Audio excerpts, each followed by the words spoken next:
ကဲအားလုံးပဲမင်္ဂလာပါဒီမိနစ်တွေ့တဲ့ကောင်းတွေကတော့မင်းအွန်လိုင်းကိုဖမ်းနိုင်ဖို့အတွက်ဖမ်းနိုင်တဲ့သူကိုဒေါ်လာ25သိန်းပေးမယ်လို့ဓမ္မဒေါ်နယ်ထရမ့်က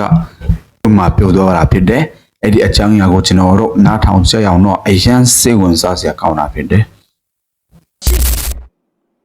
စကောင်းဆောင်တွေနဲ့ဂျပန်ကွန်ရက်ပတ်သက်တဲ့သတင်းအချက်လက်အတိအကျကိုအမေရိကန် CIA ကရရှိထားပြီးပြီဆိုတဲ့သတင်းလည်းရှိနေပါတယ်ဗျာဘယ်လောက်ထိတော့တိကျလဲဆိုရင်နေပြည်တော်မှာရှိတဲ့စကောင်းဆောင်တွေနဲ့ဂျပန်တွေရဲ့ပြီးတော့ဂျပန်တွေကိုလှုပ်ဖို့အတွက်လက်နက်ကင်ပြီးကာကွယ်ပေးထားတဲ့တပ်ဖွဲ့ဝင်အကြီးပိုင်းခေါင်းဆောင်တွေရဲ့ဖုန်းအချက်လက်တွေလှုပ်ဖုန်းခေါ်ဆိုမှုတွေဒါအပြင်အခြားသော application တွေကိုအသုံးပြုပြီးတော့လှုပ်စာပို့ဆက်သွယ်ထားတဲ့အချက်လက်တွေအားလုံးကို CIA ကရရှိထားတာဖြစ်တယ်။ဒါနဲ့ဆက်ထဲမှာပဲရာဇဝတ်ကိုင်းခေါင်းဆောင်ကိုဖမ်းဆီးနိုင်မှုဒါမှမဟုတ်ပြစ်မှုထင်ရှားစွာစီရင်နိုင်မှုအချက်လက်တွေပေးပို့နိုင်တယ်ဆိုရင်အမေရိကန်ကဒေါ်လာ25သန်းချီးမြှင့်မယ်ဆိုပြီးတော့စုချင်းငွေထုတ်လိုက်ပါတယ်။ကျွန်တော်မြန်မာနိုင်ငံနဲ့ပတ်သက်တဲ့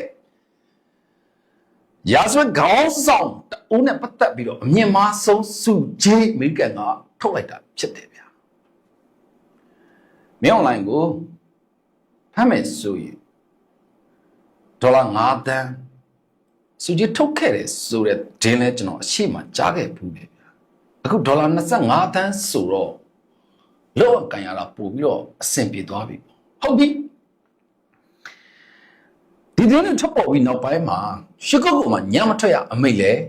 ထုတ်ပြန်ထားပါတယ်။ကျွန်တော်ရဲ့ဗီဒီယိုကိုကြည့်နေတဲ့ကျွန်တော်ရဲ့မိသားစုဝင်တွေမှာညရီ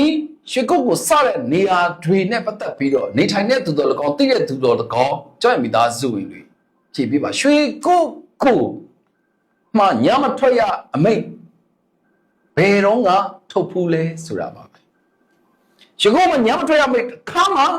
မထုတ်ဖူးဘူးဗျာ။ဒါဆိုရင်ဘာကြောင့်ရှုပ်ကိုညမထွက်ရအမိတ်ထုတ်တာလဲဟုတ်ပြီတစ်ဆက်တည်းမှာပဲ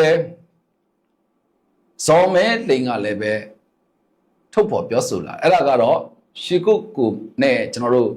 အဲ့ဒီမှာရှိနေတဲ့ထိစက်နေမြေတွေမှာထိစက်နေမြေတော့အိုက်ပေါ့ဗျာအဲ့ဒီမှာကြားပြန်ခေါင်းဆောင်တွေမရှိပါဘူးဒါဆိုရင်တော့ကျွန်တော်ရတဲ့သတင်းချက်ပို့ပြီးတော့ခိုင်မာနေပြီကျွန်တော်ဇော်မဲလုံးလေးထွက်ပြီးတော့ပြောပြီဆိုရင်တော့အဲ့ဒါတေးကြပြီဆိုတော့ဒါကိုလည်းပဲအမေရိကန် CIA ကလည်းသိဒီချက်ကိုစောင့်နေတဲ့ KNU ကိုကျွန်တော်ကဒီနေ့ဂုဏ်ပြုချီးကျူးချင်တာ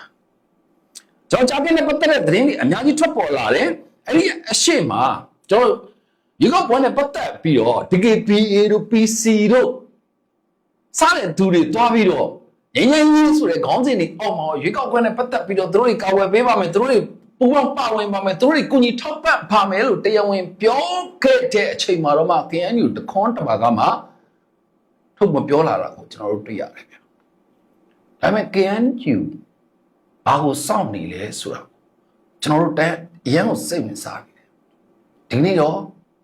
KNU ကဘာလဲဆိုတာကိုပြလိုက်ပါကျွန်တော်ရဲ့မိသားစုဝင်နေဟုတ်ပြီ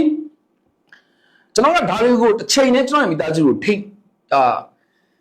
အဆက်တည်းပေါ်ပြပေးနေကြတယ်ဒါတွေအကုန်လုံးကဝင်းဆက်အနေနဲ့ကျွန်တော်တို့စောင့်ကြည့်ရတဲ့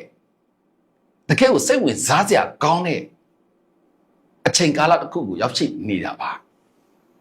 နောက်တစ်ခုကကျွန်တော်တို့ဂျာတင်နဲ့ပတ်သက်ပြီးတော့ DKPA ထိန်းချုပ်ထားတဲ့မင်းလက်ပံကိုကျွန်တော်အခါဖြတ်ခဲ့ပို့တယ်ကျွန်တော်ရဲ့မိသားစုဝင်တွေကျွန်တော် ACC ပြောပြဆိုတော့ကျွန်တော်ရဲဘော်လူငယ်တယောက်အနေနဲ့အချို့သောအကြောင်းအရာတွေပေါ့နော်ကျွန်တော်မိသားစုနေဖော်ပြ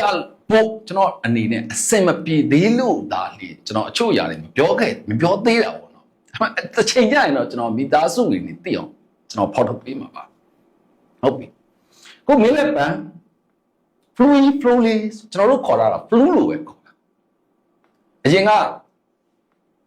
flow မှာအရင်ကပေါ့နော်ပိုစာလုံးစကန်ထိုင်ခဲ့တဲ့နေရာပါလက်ရှိ blue မှာလည်း DKB တွေပဲရှိတာပါလက်ရှိ KP နဲ့ထိုင်းနယ်ဇက်တောင်ရင်းမြစ်ပဲချားတဲ့ ပြောချင်တာကဗျာလှေလေးပေါ်တက်ပြီးတော့ဒုတ်ကလေးနဲ့လှမ်းထိုးရင်တော့မှထိုင်းဘက်ရောက်သွားတဲ့ဂိတ်ပေါင်းများစွာချထားတဲ့နေရာအဲ့ဒီမှာဖလူးလည်းပါတယ်ပြီးတော့မင်းလက်ပံလည်းပါတယ်ဟုတ်ပြီအဲ့ဒီမှာရှိတဲ့ကြားဖြန့်စောက်အုံဝင်းတစ်ခုကို KNU ကဝင်ပြီးတော့ထိတ်ချုပ်လိုက်တယ်ဆိုတော့ကျွန်တော်မိသားစုတွေလည်းသတင်းတွေနဲ့အများနဲ့ဆက်မပြတ်တဲ့သူတွေဖြစ်တယ်အဲ့ဒီအချိန်မှာခုခံပြစ်ခတ်မှုတွေရှိတယ်ဘာညာဆိုတဲ့သတင်းထွက်ပေါ်လာဒါတွေမကသေးဘူးကျွန်တော်မိသားစုတွေ KNU နဲ့ပူပေါင်းတပ်ဖွဲ့ဝင်တွေ KNU ဆိုရင်ကျွန်တော်တို့ပြည်သူ့ကာကွယ်တပ်ဖွဲ့ PDF